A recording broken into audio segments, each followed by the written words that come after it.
धन मोहब्बत पे खंजर चलाए, यही धन धरोहर समझ करे कि दुनिया मनुष्यता की देवी को सूली चढ़ाए। खुदा की खुदाई को क्यों छीनते हो, अहम की बहम तुम मिटा करे के देखो। अरे सदा घर उजारे हो नफरत में जाले, जरा घर किसी का पता करे के देखो।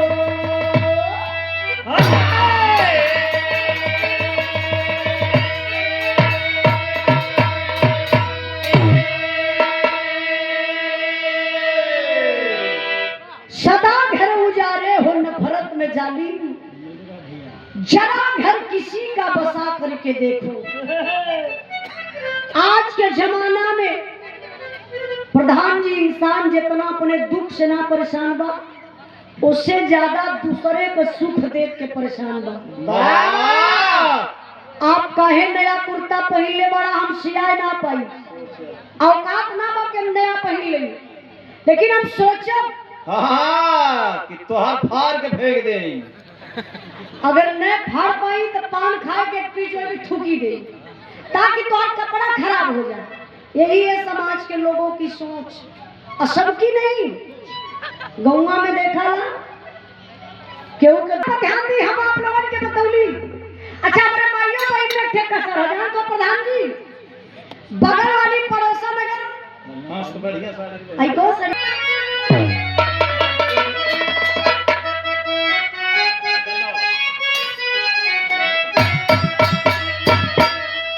मेरे महबूब,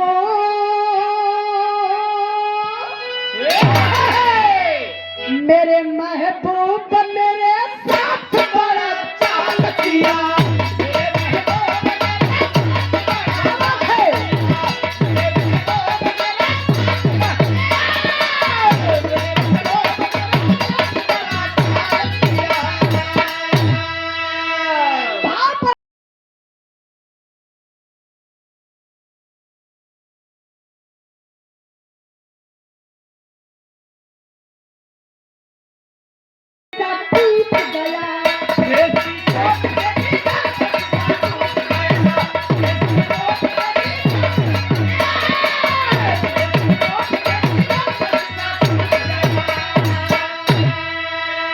बचा था जो कुछ, बचा था जो कुछ तेरे जहां में लूट गया।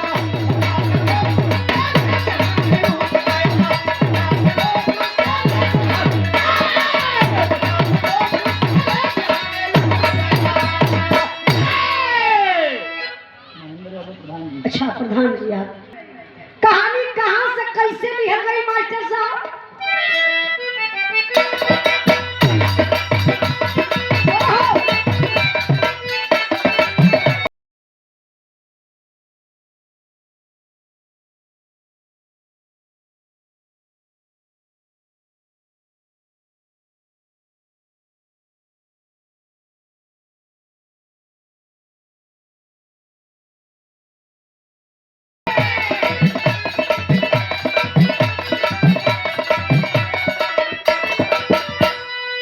खुशी को छीन करके खुशियां मनाने,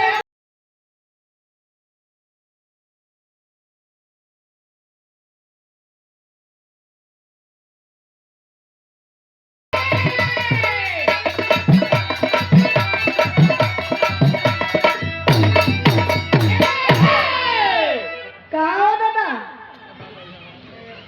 अच्छा अच्छा अच्छा का तो अरे हो न कर जाए का तो आदत होती तो बिगड़ जाए। ताई बिरहा के चक्कर में केहू अपन पैंट उट मत खराब करे। जेके ई के जरूरत बा इधर चल जाई। एकर मतलब का? एकर मतलब समझे तो लोग ना, नहीं उसको समझा। जब स्कूल में मास्टर साहब हमारे पढ़ाए होते जाए, एक दिन क्वेश्चन बहाना पे कोई बगीचा में जाके बैठ जाए, एक इशारा करे तो समझ ला कि दो दिन के बाद घरे पहुंचला हमारा मास्टर साहब। हाँ, अब एकर मतलब ये बताइए, प्रधान जी बहुत दुष्ट आदमी है। एक बेचारा हमारे पार्टी में रहत रहा, जब नेताजी बताओ तो ना कि उठाए के मारे हुए के तैयार हो जाता है, इतना कि वो बिलाल हम लोग की आज वही पे न करे, बहुत दुष्ट आदमी। अच्छा तनी कहानी पर आप लोग ध्यान दें, थोड़ा सा। हाँ कहानी पर तनी आप लोग ध्यान दें। कहानी कहाँ से लिखल गई? हमारे उत्तर प्रदेश से सकल प्रांत बिहार, बिहार के छपरा के पूर्वी तराई का बात बा, जहाँ के रहे वाला दू गो भाई, बड़का भाई जेकर नाम बतावल गल मोहन,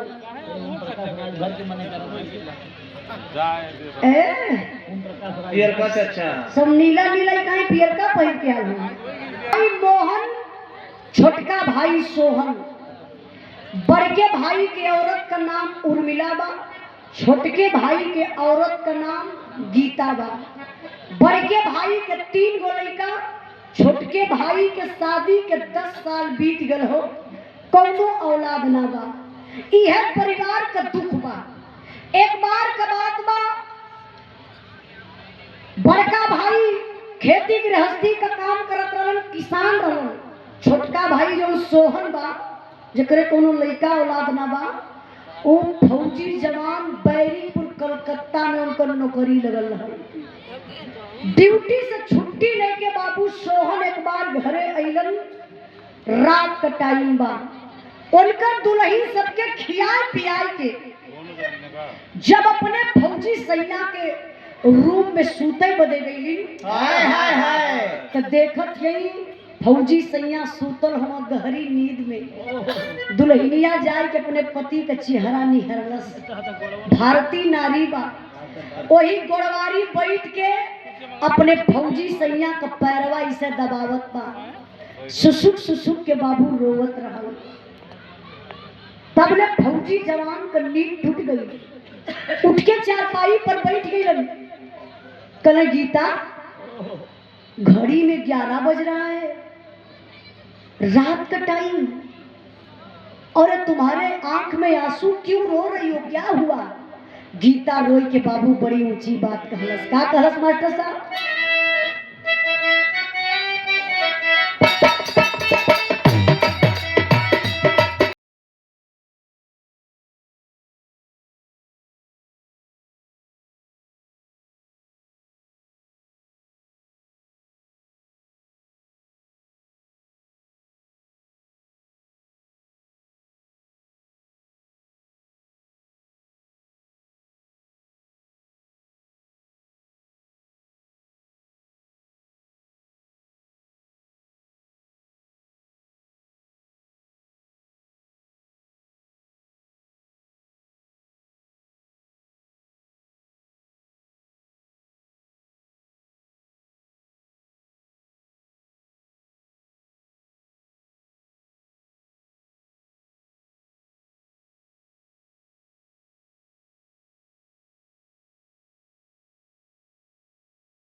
गौर करे बाबू, दुल्हनिया फौजी सैया का पैरवा दबावत हो, सुसुक सुसुक के रोवत बा।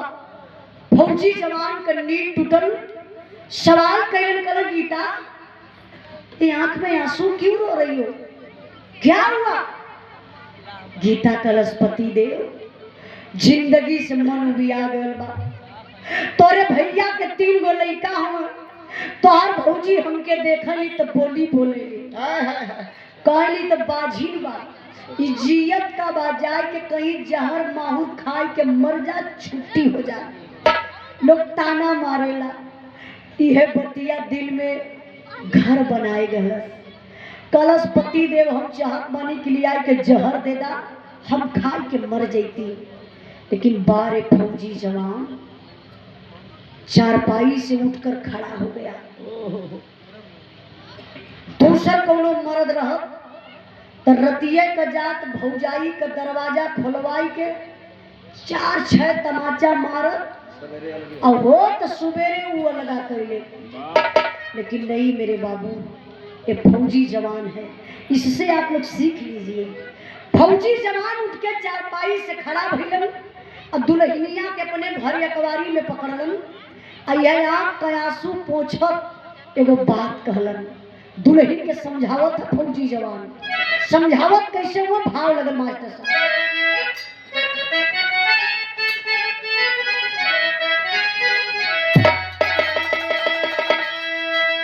ए अजीत भैया कहाँ हो?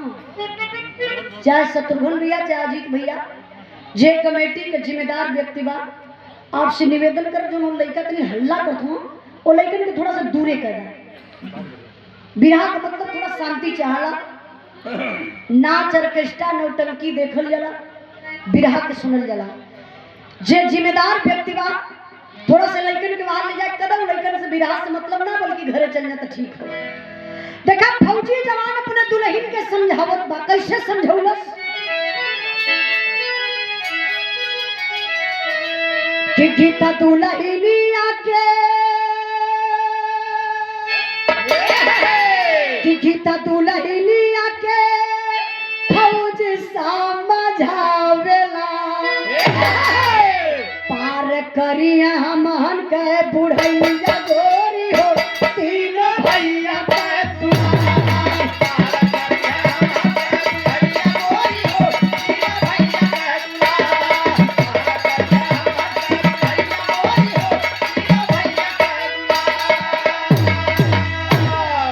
सुन तरल पतिया विधाता खुश भइले, आया मावा की टरिया पे पौरवा लाग गइले।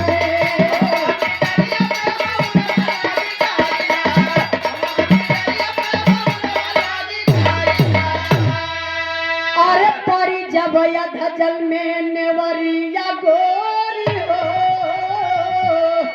तब गोसैया करी है पार।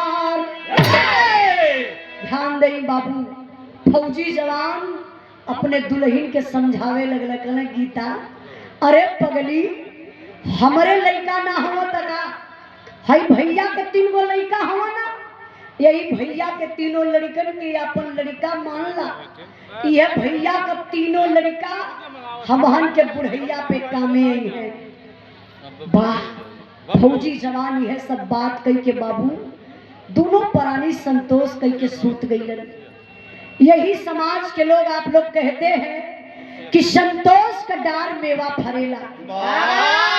इंसान धैर्य नहीं कर पाता है, अगर धैर्य करना शुरू कर दिया तो बाबू समाज में कहीं भी रहेगा, किसी भी प्रकार की लड़ाई रहेगी, उस लड़ाई को वो जीत जाएगा। इसलिए मैं अपने बिरहा के माध्यम से कहना चाहती हूँ कि आप लोग धैर्य बनाना सीखिए। अब वही इला में गीता के गर्भ रह गए, गीता गर्भवती हो गई। खुशी ही भई 9-10 साल के बाद गीता के पेट में जब बच्चा पले लगल, धीरे धीरे 3रा महीना लगल बा, फौजी जवान अपने ड्यूटी पर चलत हुआ। यही जब लाइन तर्ज लगल मास्टर साहब,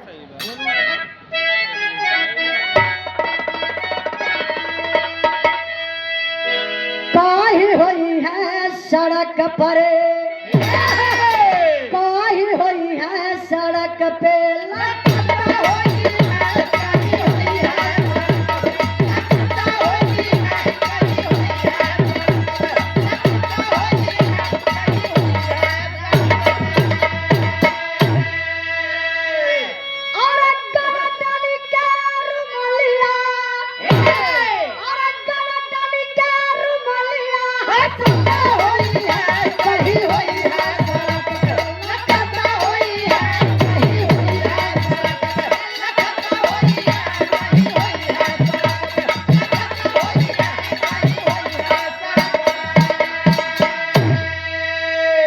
तर्ज बा, लेकिन फौजी जवान अपने ड्यूटी पर चलत बा, परिवार के समझावत बा। कैसे? माल टरिया में चलल, माल टरिया में चलल,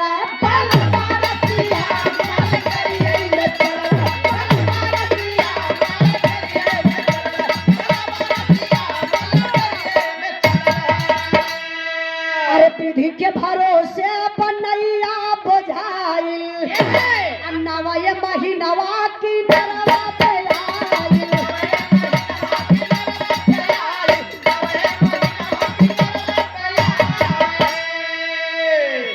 यारा आज मनवा न बाजे, यारा आज मनवा न बाजे, मधुरा बसिया माल टरिया में चलल।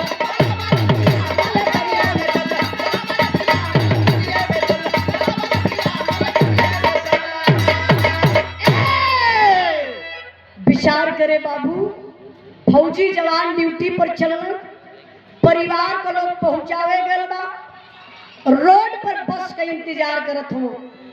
10 मिनट में वही बस आई तो भौजी के अपने समझावत हो। सोहन कहला भाभी हम तो ड्यूटी पर जात हिला, कौनो काम रही अगर ना कपई है गीता तो थोड़ा से हाथ बटा लिया, अब कोनो वजन सामान उठावे मत दिया गीता के।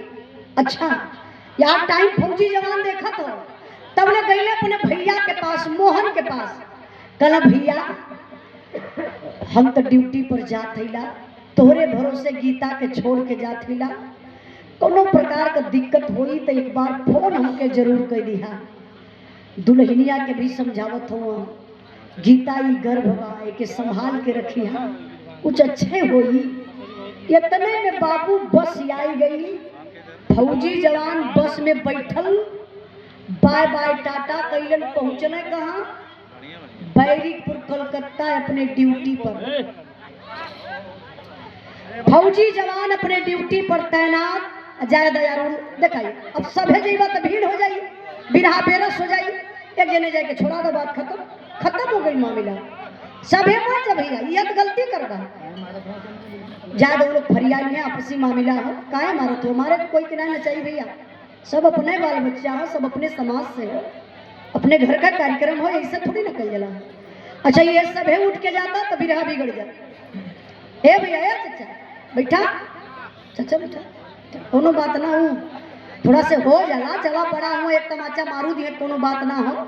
लड़कन के मार के डांट के रखल जाला, उससे लड़का तनी सुधर के रहना, कोनो बात ना भैया। केहू जने केहू के मत बोलिया, बात बिगड़ जाई अगर आगे बढ़ावा तो। राय है भाई साहब, नहीं ज्यादा बिरहा देखा, बिरहा बिगाड़े को तो चला नहीं मरिए हो जा। सब इतना प्रेम से सुनत है यार, आप लोग मतलब का काम करत हुआ। हमार माई भाई लोग, आप लोग बैठा बैठा बैठा, कोनो बड़ी बात ना हो। हाँ ये कुल बात चलो, प्रेम से लोग बिरहा सुनते, कुछ ज्ञान मिलत। अब बैठा है माई, हेलो आई हमारे माता बहन लोग, बैठा बैठा आप लोग बैठ जाए। चला बिरहा पर ध्यान दा, वार का बात छोड़ा, वो लोग फरियाली में जे जाई भीड़ में वो का पूछा पाई। उससे अच्छा हम कहिला कि इज्जत पानी अपने से बचावल जाला। इज्जत अपने हाथ में, चाहबा तो बच जाई, चाहबा तो लुटा जाई। अब वहां जे जाई वो खुद पे इज्जत होकर जाई। ए चच्चा बैठा बैठा बैठा, कुछ ना भयल है, वो लोग फरियाली है, जरूरी है। हाँ अच्छा हमारे बिरहा कहाँ पहुँचल है आप लोग बतावा, वार का बात छोड़ा। क्या बात है, वाह बारे मनीष भैया, हमारे चचा भी कहते हो कि फौजी जवान कलकत्ता पहुंचल हो। आप लोग ध्यान देत हो ना, ध्यान से सुनबू तो आप लोगों का माइंड और हयात से परिवार के प्रति एकदम लगाव में रही, मोहब्बत परिवार के प्रति बढ़ गई। अच्छा देखी, फौजी जवान बाय बाय टाटा कैलन पहुंच गए बैरिकपुर कलकत्ता अपने ड्यूटी पर। यहाँ समय बीते लगल, और जब समय बीतल तो 3 महीना से चौथा महीना, चौथा, पांचवा, छठवां, सातवां, आठवां, नौवां महीना लगल बा। प्रसव का बेला बा, डिलीवरी होखे वाली बा। अब वही वक्त बाबू गीता के जेठान उर्मिला के विस्माद पैदा हो गए, ओकरे जलन होखे लगल, नफरत करे लगल। ए आप लोग ध्यान हार द भैया, का मतलब है? हम एक घंटा गाई ओकरे बाद घरे निकल जाई। अगर फिर सभे उठ के जइबा लड़ाइए करे लगबा तो फिर हम अपन ढोलक हारमोनिया बांधम निकल जाई। सुने के तो सुना यार, झगड़ा तो कभी भी हो जाए। गौले के बाद खूब बढ़िया से मार बरौझा कर लिया, कपाल फरवल कर लिया। यह बाबा साहब का संविधान, बाबा साहब संविधान में निकले हो कि जहाँ हमारी जयंती मनाई जाएगी वहाँ मार खूब करना, मार हो करके पुलिस प्रशासन को बुला लेना। तैनात यहाँ 9वां महीना लगल बा, प्रसव की बेला है, तब ले बाबू गीता के जेठान उर्मिला के विस्माद पड़ गए, ओकरे जलन होखे लगल, नफरत करे लगल। कहो गीतवा के शादी के 10 साल भयल, इ तो गोल मार देहलस। एकरे गर्भ बा, चाहे बेटी होई चाहे बेटा, इ तो आधा हिस्सा में बंटवा लई। झगड़ा कई के बाबू जेठान चल गई नैहरे। फोन कई के अपने पति मोहन के बोलौलस, कलश कहो तोरे अखिया से कुछ लौका था कि तोहार दोनों अखिया फुटली बा। इना अच्छा लगा था का लगल डाटे उर्मिला, कलश कहो ये बतावा तोरे दोनों अखिया से लौकात बा कि दोनों अखिया फूट गई। मोहन कलश का भल उर्मिला, अरे गीता के पेट में दर्द होत बा, डिलीवरी होखे वाला बा, अब तुम नैहरे चली आईलू, तब जा घरे सुता का जरूरत है यहाँ रहने का। तो अरे ये सब तो समाज के बर्बाद करत हुए। देखा समाज के बर्बाद करने वाले लोग आप ही के विचारधारा के लोग हैं। बेटी हुई चाहे बेटा हुआ, आधा हिस्सा बंटवाई ले। सुना हमार बात, कौनो ऐसा जुगाड़ लगावा कि ओकर बचवा गर्भवे में खत्म हो जाए। देखा ये नफरत है बाबू। अब वहां से मोहन चल गए अपने ससुराल से। यही है पैसा दिल दिमाग, यही है पैसा दिल दिमाग, न्याय धर्म को चूर करे, देकर के मोहब्बत की फांसी भाई भाई को दूर करे। प्रसव की बेला में गीता वासीला नर्स के पास गई, हो गई भर्ती बिना पति के। गीता वहां उदास हुई, मिला मोहन नर्स से जाकर, मैडम जरा सा रहम करो, 25,000 रुपया दूंगा, बच्चे को गर्भ में खत्म करो। पैसे के चलते एक नारी का सपना मिटा दिया। गीता से बोली मरी थी बच्ची, बच्ची को मैंने हटा दिया। मोहना आयल घरे, बाबू देखलस घर में ताला मारल हो। पड़ोसी ने पूछलस कि कोई गीता के देखला है? चचा आप ऐसा अठे दादा रहल। कहला ये बाबू गीता तो हॉस्पिटल गई, ओकरे बच्चा पैदा होखे वाला बा, पेट में ओकरे दर्द होत रहा, अकेले तो गई है। तुरंत मोहना गाड़ी स्टार्ट कैलस, बाबू पहुंच गए हॉस्पिटल। तो गीता के पास वो नहीं जाता है, डायरेक्ट तो शीला नर्स के पास जाता है। जाके कहलस मैडम मैं आपसे कुछ बातें करना चाहता हूँ, आपको 25,000 रुपया अभी तत्काल दे रहा हूँ। जो गीता नाम की औरत भर्ती है ना, वो हमारी भयो है। एक काम करना मैडम, प्लीज उस बच्चे को गर्भ में खत्म कर दीजिए। बाबू वो नर्स पैसे के लालच में आ गई, 25,000 लहलस, एक गो इंजेक्शन लगौलस बेहोश होखे वाला। बेचारी गीता बेहोश हो गई। वही अर्ध चेतना में गीता के बच्चा पैदा हो गया। जौने बचवा के मारे बदे इतनी बड़ी भूमिका बनल, वो बच्चा जिंदा पैदा भयल, बेटा पैदा भयल, लेकिन ये पपिनिया खेला कह दहलस। जब गीता के होश आयल तो देखत है बेटा पर बचवा ना बा। वही नर्सवा के बुलाए के पूछली मैडम मेरा बच्चा किधर है, जरा दिखाइए ना। नर्सवा कलश की अरे गीता मैं क्या बताऊं, बेटी पैदा हुई थी, मर गई थी, मैं सोच रही थी तुम अकेली हो, परेशान हो जाओगी। उस बच्ची की लाश ले जाकर मैंने फेंक दिया। अरे बाप रे बप्पा, सबके पास औलाद हुई, तनी अपने दिल पर लेके सोचा 10 साल के बाद जकरे औलाद पैदा भेल उन नजर से देखे ना पौलस। कटल पेड़ नियन अरराई वही अंगना में गीता गिरल, सॉरी वही हॉस्पिटल में शीला नर्स के पैर पे गिर के बाबू रोवत बा, कहत बा तो बिरहवा लगा ना?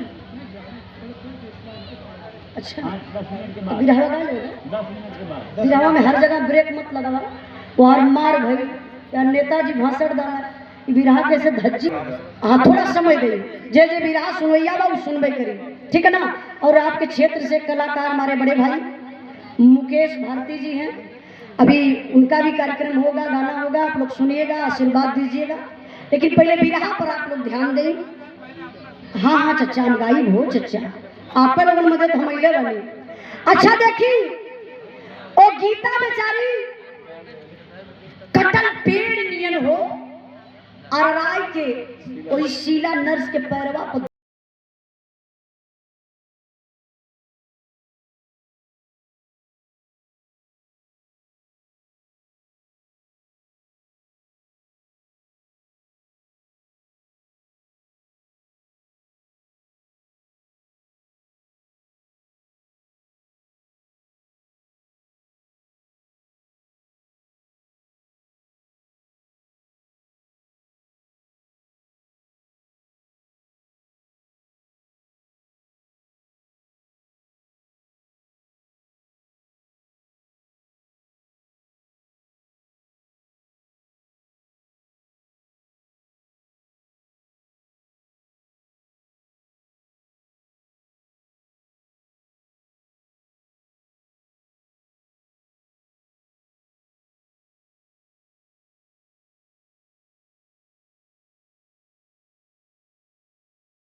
नजर से नहीं देख पाई, मेरी बच्ची मर गई, प्लीज मेरी बच्ची की लाश मुझे दे दो, एक बार मैं अपने नजर से देख लूं। और मुझे पड़ी है कि मेरे पति देव को पड़ी है, और चेहरा कैसा है उसका मैं तो देख सकती हूँ, प्लीज मेरी बच्ची की लाश दे दो। इतने में नरसवा गुस्सा में आई गई, कलश की अरे शीला, कलश गीता क्या मजाक बनाई हो, मैंने बोल दिया बेटी पैदा हुई थी मर गई थी, उसको मैंने फेंक दिया।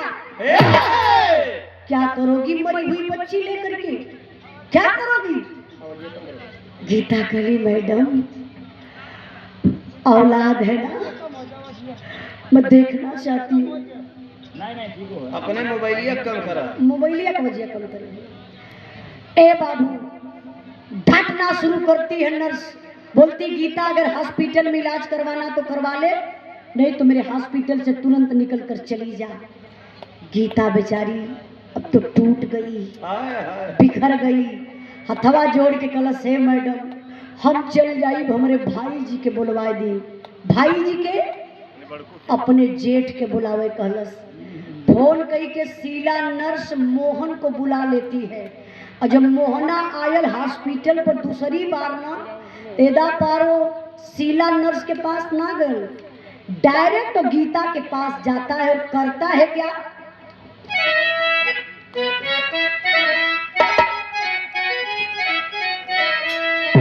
अरे मोरे राम मनवा जहिया पैसा पर बिकी, धर्म इंसाफ ओढ़ के सुत जाई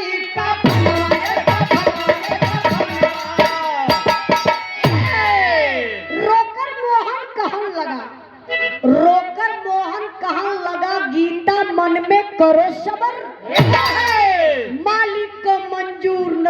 जल्द चलो अब अपने घर। वाह मोहना आल तो कलश गीता, पता चला कि बेटी पैदा हुई थी मर गई थी, लगता है ईश्वर को मंजूर नहीं है कि तुम्हारे गोद में बच्चा खेले, क्या किया जाए, चलो घर चलते हैं। अब तो गीता और टूट गई, जेकरा पर गुमान बनले रहल कि हमार जेठ जी यही है, कोनो उपाय लगई है, आई जेठ हो तो देरी ना भइल का तो घरे चला। गीता हाथ जोड़ ललस कलस, भाई जी कौन मुहवा लेके घरवा जाई, आज ले लोग तो हमके बाझिन बाझिन कहला है, आज के बाद लोग हमके पापिन कही, जनमौलस बचवा के हॉस्पिटल में खाए गई। आप जा घरे, हमार बच्चा मर गई तो हम आत्महत्या कैले, लेकिन घरे ना आई। मोहना मने मन खुश हो, एकर बच्चा मर गल, वही शोक में इहो मर जाई। सोहन हमार छोट भाई हो, सारी बात हमार मनबे करेला। फोन आई तो सोहन से इतने तो कहे के हो, डिलीवरी टाइम इतना पेट में काफी दर्द भयल, जच्चा बच्चा दोनों सथों खत्म। यह सोचत मोहना गाड़ी स्टार्ट कैलस, बाबू घर के तरफ चलत बा, लेकिन गीता बेचारी के डोले भर के शक्ति ना रहल। सड़क को पार गई गीता, आत्महत्या करने की कोशिश करती है। अंदर से एक बार दिल झकझोर दिया, मैं तो मर जाऊंगी, मेरे पति का क्या होगा, मैं एक मौत नहीं बर्दाश्त कर पाई, मेरे पति दो दो मौत कैसे बर्दाश्त करेंगे। मरने से पहले एक बार अपने पति से बात कर लेती हूँ, उसके बाद आत्महत्या करती हूँ। अब फोन लगा दलस बाबू अपने पति के पास। फौजी जवान सोहन बैरीपुर कलकत्ता में भोजन करने के लिए बैठा था, फोन नहीं रिसीव हो रहा है। बगल में एक दोस्त बैठा था, बोला अरे भाई सोहन देखना तेरा फोन कब से बज रहा है। सोहन फोनवा उठौला, देखला, कहला अरे यार ये तो तुम्हारे भाभी का फोन है, लगता है कुछ खुशखबरी है, क्योंकि वो तो इंतजार कर रहा था कि 9वां महीना लगा है, कुछ तो खुशखबरी होगी। फोनवा रिसीव करके पहला वर्ड बोलला सोहन, हेलो गीता, कोनो शुभ समाचार बताया, का हाल बा। रोने लगी गीता, पति देव मैं क्या शुभ समाचार बताऊं, सब तो अशुभ हो गया। फौजी जवान कहला, गीता क्या हुआ, क्या कह रही हो, बात को घुमाओ मत, क्या कहना चाहती हो डायरेक्ट बताओ। गीता वही फोनवा पर बाबू रोई के अपने पति से बतावत ना, अगर दिल से सुनेंगे ना अंदर कलेजा कांप उठेगा। बतौलस का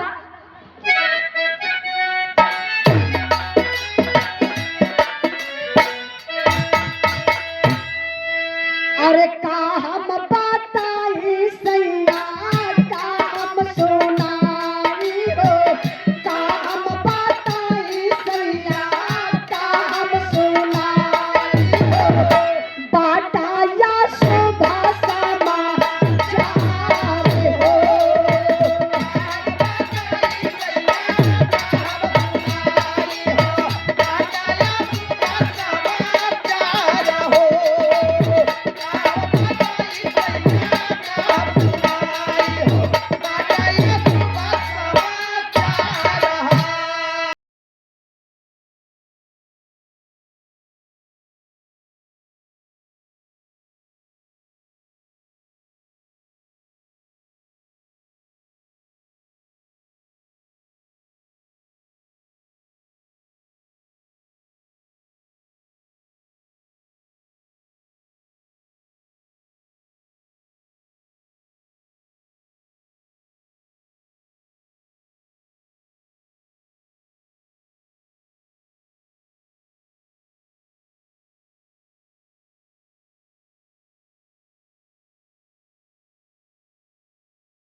करके कहने लगती है, पतिदेव मैं अर्ध चेतना में थी, अकेले हॉस्पिटल गई थी।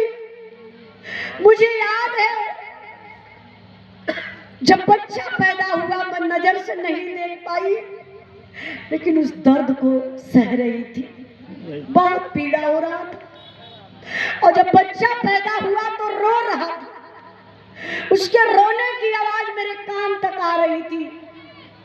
मैं नर्स से जब पूछा कि मेरा बच्चा कहाँ है, तो नर्स बता रही थी कि बेटी पैदा हुई थी, मर गई थी, उसको मैंने फेंक दिया। पति देव मेरे बच्चे को देखने तक नहीं वो दिया नर्स। अब इतनी बात को जब फौजी जवान सुनता है, आग बबूला हो जाता है, सवाल करता है, अरे गीता भैया के ना मालूम बका, भैया से ना कलू का। गीता कली की भाई जी अइले कोनो उपाय ना लगौला, बच्चियत कबले बानी, जब नहीं आपसे बात होत बा, आखिरी बात बा, फोन कट जाई आत्महत्या कर ले, बच्चियत नहीं। फौजी जवान के आंख से आंसू छलकाया, रोने लगा फौजी जवान। बोला गीता अरे पगली बेटी पैदा हुई थी ना, बेटी मर गई ना, अभी मैं जिंदा हूँ, सुन मेरी बात। रोते रोते फौजी जवान गुस्सा में आया, बोला गीता मेरी कसम तुम एक कदम आगे मत बढ़ाना। वाह बारे मरे गुरु जी माननीय प्यारे लाल कवि जी, वीर भाव विरहा में वीर भाव अपने कलम से दर्शावत हो कवि जी कैसे।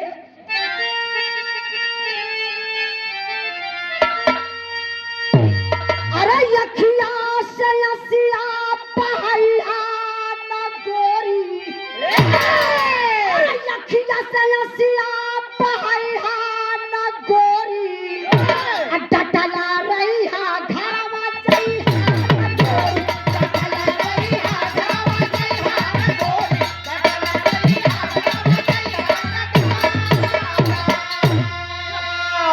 किस्मत का कागज कोई कैसे फाड़ी, कसली हला बरदी पकड़ लिहला गाड़ी।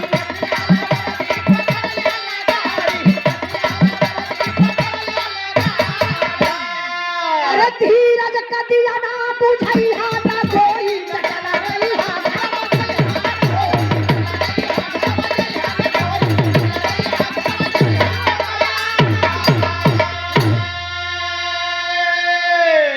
फौजी जवान गला गीता मेरी कसम तुम एक कदम आगे मत बढ़ाना। सुन मैं भी तत्काल छुट्टी में लेता हूँ और तुम्हारे पास चला जाता हूँ। सच में फौजी जवान तुरंत छुट्टी लहलस। अब चल दाना बाबू कलकत्ता से बिहार, तो कलकत्ता और बिहार का दूरी बहुत ज्यादा नहीं थे। जे भाई जात हुई के पता हुई, जहाँ कहीं हम बात बतावत हुई छपरा जिला, 5-6 घंटा में आदमी आराम से आ जाइए। फौजी जवान अइलन बिहार जरूर, लेकिन ना घरे गइलन ना हॉस्पिटल। अब फौजी जवान पहुंचत कहाँ हो दद्दा, इहो बीरस का भाव बा का।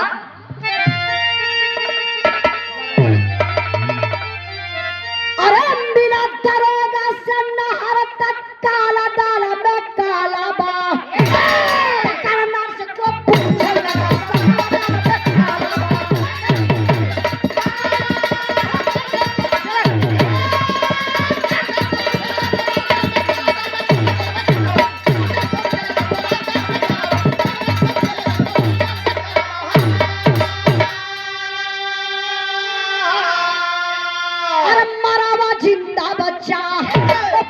माथ हमारा था, उसको तूने फेंक दिया, क्या अधिकार तुम्हारा था। नर्स को मारा बुट संभाला दाला में काला बा, पता दे साली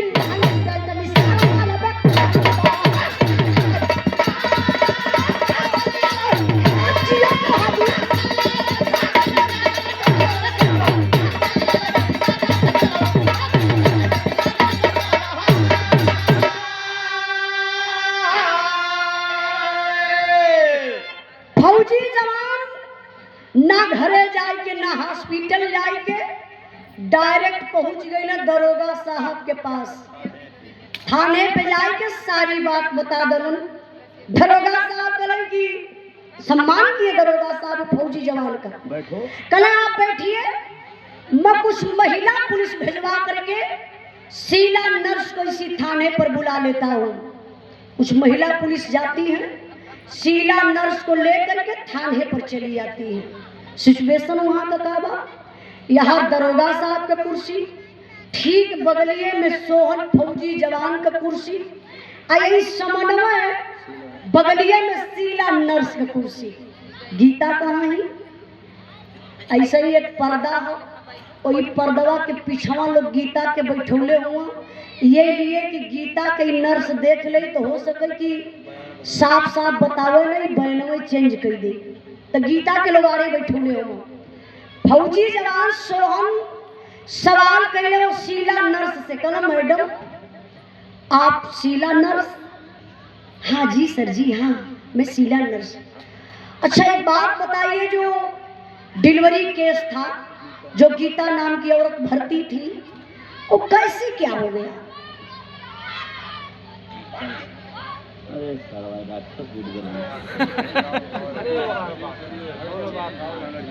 अरे भैया आप तो चलते हिला, हम कहाँ भागत हिला। नहीं एक जने समझदार व्यक्तिगत हो, समझा दिए ठीक हो। लड़का बानर एक समान। हाँ, लड़का बानर एक समान होबे करल। उन्होंने उनके का विरहा से मतलब है, विरहा पर ध्यान नहीं बाबू। अब फौजी जवान सवाल करेलन, कहले कि आप शीला नर्स? हाँ जी सर जी। अच्छा एक बात बताइए, जो गीता नाम की औरत भर्ती थी, जो डिलीवरी केस था, कैसे क्या हो गया? तो देखा ये पपिनिया का कहला कि ईमानदार आदमी से ज्यादा बेईमान मेहनत कराला, दिमाग लगाओ, दिमाग ज्यादा लगावला। आई पपिनिया दिमाग लगा दरस कर। सर साहब आप गीता की बात कर रहे हैं? साहब गीता बेचारी तो लाचार महिला, परेशान महिला थी साहब, मैंने बहुत मदद किया। क्या मदद? कैसी मदद बताओ? कहला रे साहब वो बेचारी अकेले हॉस्पिटल आई थी, बेटी पैदा हुई थी साहब, वो मर गई थी। मैंने यहाँ तक मेहनत किया, जब मर गई वो बच्ची, उस बच्ची की लाश ले जाकर मैंने फेंक दिया। देखा ये पपिनिया का, इन मिट्टी का खिलौना बनौले हो कि तोड़ के फेंक डाली, फिर मिट्टी सानब तुरंत बना के तैयार कर देवे। फौजी जवान समझे में देरी ना कैलन, चढ़ले ये रात मारलन। साली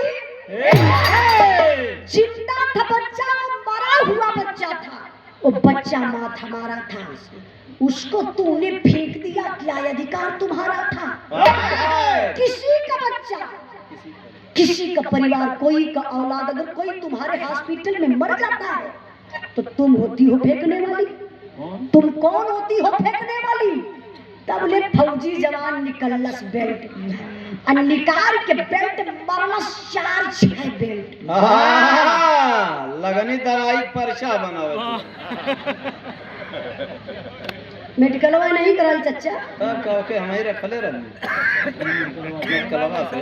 अच्छा मेडिकलवा पर रखले रहला, हम तो ये अपने रूमवा पे ना रख देला, नहीं तो तोहरो को यही काट देत।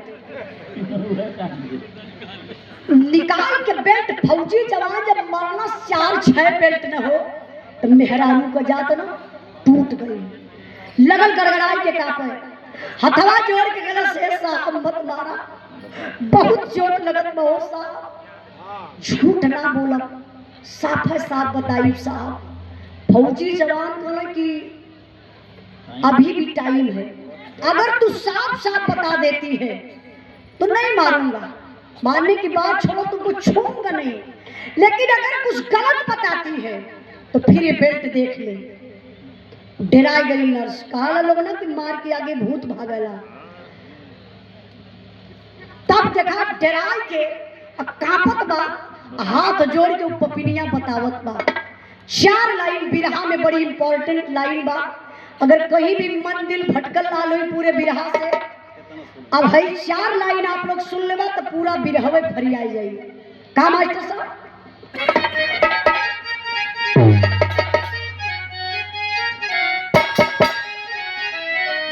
भय के आगे मौत भी लैला दुनिया में बाबू। छोटे छोटे पापियन का कावन रखेगा। अरे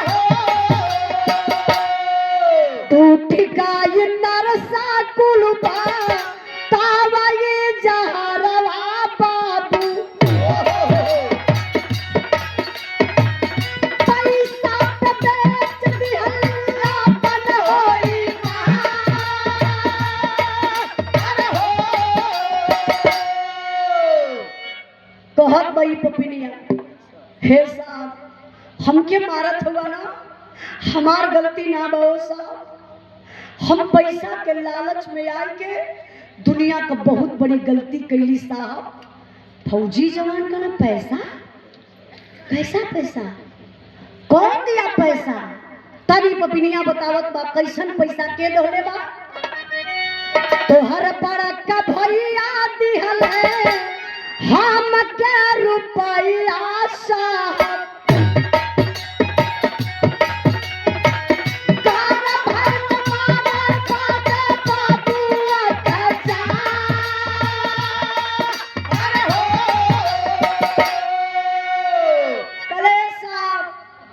आपका बड़का भैया मोहन हमके 25,000 रुपया दहलन, कल बचवा के गर्भोई में मार दा साहब। हम पैसा के लालच में झूठ ना बोलत बानी। एक इंजेक्शन लगौली गीता के बेहोश होके वाला। गीता जब बेहोश हो गई, वही बेहोशी हालात में साहब बेटा पैदा हुआ। जौन हम कहतली कि मरल बिटिया पैदा रहला साहब, नहीं झूठ बोलत रही, जिंदा बेटा पैदा भयल। जब वो जिंदा बताती है, फौजी जवान के पैर तले से जमीन खिसक गई, आंख से आंसू छलक गया। अब तक तो तू कह रही थी कि मरी हुई बच्ची पैदा हुई थी, अब कह रही है कि जिंदा बच्चा पैदा हुआ था। तूने कैसे मारा उस बच्चे को?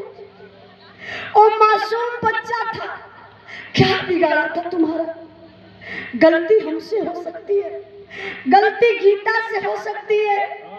अभी जो बच्चा पैदा हुआ दुनिया नहीं देखा, कौन सा इतना बड़ा अपराध कर दिया कि तूने उस बच्चे को मार डाला? कैसे मारा बतावत बा पपिनिया के बचवा के मरलस कैसे बाबू? जन्मल सुगानावा के झोरवा में रखली साहब, झाड़िया जहवा हो बिना।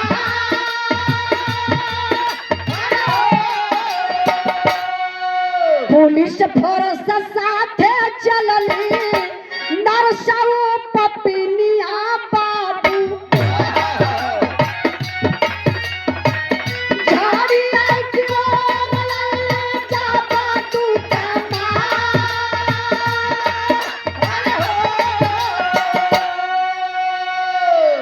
ए बाबू, फौजी जवान पूछे लगलन कैसे तूने मारा? तो कहत के साहब जब जिंदा बच्चा पैदा भयल, जियते के प्लास्टिक में लपेट दहली, बोरा वाले झोरा में रख के साहब ले जाए के वही झड़िया में फेंकवा दहली हो साहब। फौजी जवान का कलेजा फटने लगा। जिंदा बच्चा को तूने प्लास्टिक में लपेटा, बोरा वाले झोरा में रख के झाड़ी में फेंकवा दिया। बताओ कि किस झाड़ी में, किस जगह? कला हाँ साहब मरी हम मत तो बता देवे। फौजी जवान कल नहीं मारूंगा, चलो बताओ।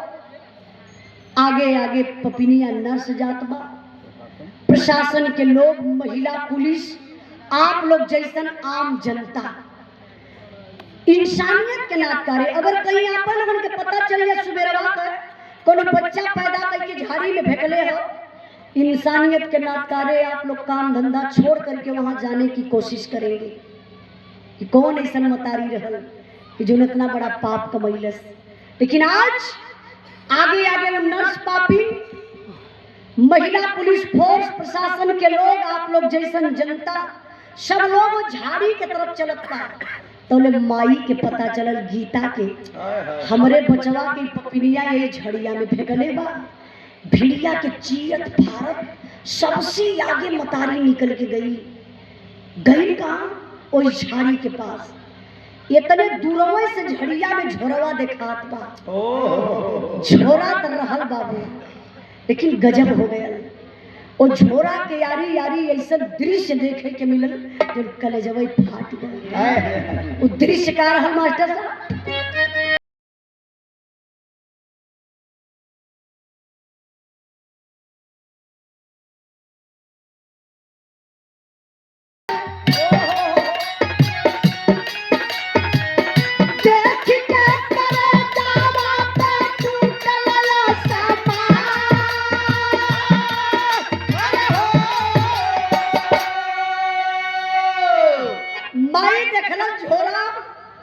झोरा तबाए भैया, लेकिन 4 गो कुत्ता, बड़े बड़े कुत्ता आपस में गुर्जत हुआ। ओई झोरवा के खींचा तानी कैले हुआ। माई कलजवा पिटलस कलस, हाय माली कौन दिन देखावत हुआ। आज इंसान का ना भयल, इ तो जानवर जात का कुत्ता हमरे लाल के नोच नोच खैले हुई है। अपने हीरा का हड़ो मांस न पाई देखे बदे, लेकिन माँ है, डरती नहीं है उन कुत्तों से। करती है क्या? झोरवा के पास गई लड़का का मतरिया बाबू,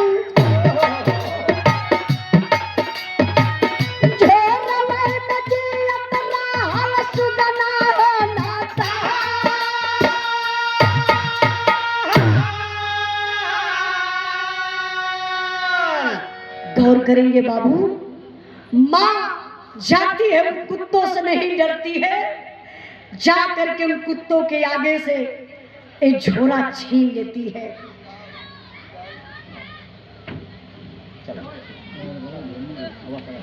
2 मिनट और बर्दाश्त करके बैठा, 2 मिनट खाली। बिरावा कहाँ पहुंच रहे भैया? लास्ट। हाँ ध्यान दें। अब माँ जाती है, झोरा छीन लेती है, कुत्तों से लेकर आती है और झोरा के देखत माई ये बाबू चूटी चूटा लगल हो। माई का कलेजा फट गया। माई जब झोरवा छोड़ के देखलस तब बाबू झोरवा में बचवा जियत मिलल। जरा सोचिए आप लोग, 36 घंटा के बाद वो बच्चा जिंदा मिला। कहीं आज कुछ भी हो, लेकिन कुछ तो सच्चाई है, नहीं तो बच्चा जिंदा नहीं मिलता। जब बचवा मिल गया जिंदा तो सारे लोग इकट्ठा जुटे हुए हैं। हथवा जोड़ के जाय के बेचारी गीता रोवत अपने पति के पास। अब पति मतलब फौजी जवान सोहन हथवा जोड़ के जाए के दौड़ के अपने भैया मोहन के पैरवा पर गिर गई। कहला भैया तू तो एक खून पानी कराला ना, भौजी दूसरे के घर से आई ला, दूसरे को जन्मल बा, तू तो एक कोक का जन्मल रहा।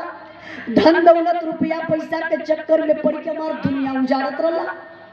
भैया पूरे पब्लिक के सामने हाथ जोड़ के हम कसम खात बानी, जितना प्रॉपर्टी है सब लेला, 1 इंच हमके ना चाहिए। और सुना, जब ले जिंदा रहा सर्विस का आधा पैसा भी तो के भेजबो ले जाबे। और एक बात सुना, जात बनी आज, लेकिन अब जिंदगी में कभी एक परिवार में चेहरा दिखावे ना आई। फौजी जवान अपने बीबी को अपने बच्चे को लिया बाबू ड्यूटी पर चलने लगा। बगलिया में दरोगा साहब खड़ा लगा, कहा कि सोहन रुको, कहाँ जा रहे हो? कहा साहब मैं ड्यूटी पर जा रहा हूँ, अब कभी नहीं आऊँगा। कहा आओ मेरी गाड़ी में बैठ जाओ, बस स्टॉप तक छोड़ देता हूँ। सोहन रोवे लगला, कहा जो उन्हें गाड़ी में भैया भौजी के हथकड़ी लग के जाई, तो उन्हें गाड़ी में कौन मुँह लेके जाई? वो साहब आप जा, हम यहाँ से पैदल चल जाइए। दरोगा साहब मोहन की औरत के शीला नर्स के हाथ में हथकड़ी लगौलन ले जात हुआ जेल में बंद करे बदे। अभी सोहन अपने बीबी बच्चा के लेके 4-6 कदम आगे बढ़लन। हई जन पब्लिक जुटल रहल मोहना के केहू ना देखत हो। लोग सोहन के निहारत बा कि सोहन जात बा, अब कभो लौट के ना आई। मोहन के ऐसा करे के ना चाहत रहल। तबले तो बाबू गजब हो गए। वही पब्लिक में से एक ऐसा आवाज आई जो करे जब के चीरी हलस।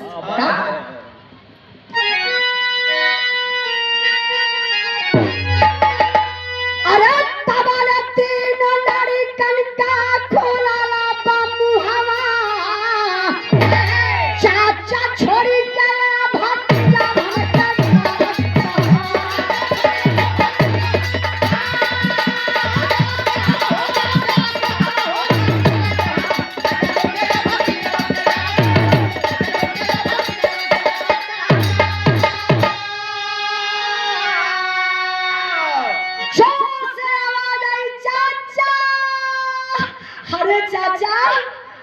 मम्मी पापा गलती कैलन, मम्मी पापा के पुलिस ले गई, हमान के छोड़ के जात हुआ।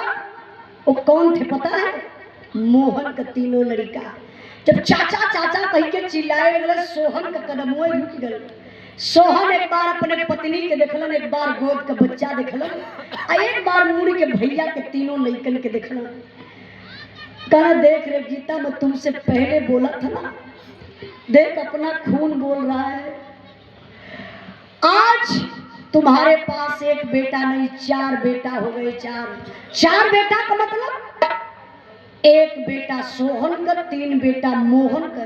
चारों लड़कन के लेके सोहन गईलन, वही जब पढ़ौलन लिखौलन, जब चारों लड़का सयान भइलन तो चरहू लड़कन का बियाह कैलन। और जब चारों लड़कन का बियाह करलन तो नंबर आ गल बंटवारा का। चचा चचा ए भैया तनी हटा पानी वाला भटा हटा तनी हमारे घर से, तनी चाचा की बतिया सुनावा था।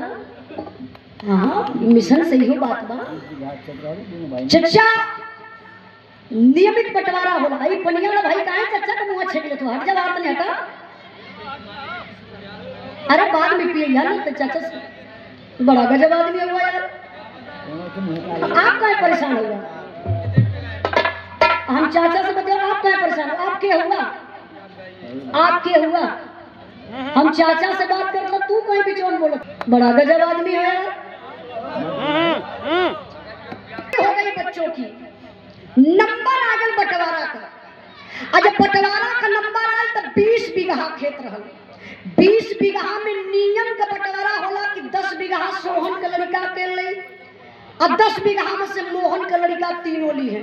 लेकिन नहीं मेरे बाबू, वो फौजी जवान ईमानदारी से बंटवारा किया। 5-5 बीघा वो चरहू लड़कन के नाये बराबर कैलन। हम बताते भाई हो तो ऐसा सोहन जैसा, मोहन जैसन भाई दुनिया में केहू करने दे जन भाई का हिस्सा खाए। बंटवारा से विकास होता है, लेकिन बंटवारा धन दौलत रुपया पैसा का हो, भाई भाई का बंटवारा ना हो। हमार बिरहा बोले का मतलब ये भइल कि आप लोग परिवार में रहिला तो भाई का हिस्सा कबो मत खइहन। अगर लायक बेटवा रही तोरे बनौले से ज्यादा कई गुना बनाई गई, और नालायक बेटा रही तो तोहार सारी बेईमानी से जवन बनाए के प्रॉपर्टी बनौले रहबा तोरे आँखी के समन्वय बेच के दारू पी के अकुल खत्म कर गई। ए लिए ये हमार बिरहा दर्शावत बा। आप लोगों से निवेदन करो कि भैया वो भाई के साथ ऐसा व्यवहार मत करिया कि जौने से भाई के दुख हो। आज फौजियों के साथ भी सौतेला व्यवहार हो रहा है। आज देख रहे हैं हमारे फौजी भाइयों का। हाँ अरे चचा बड़े दूर से चलकर आए हैं। अच्छा चचा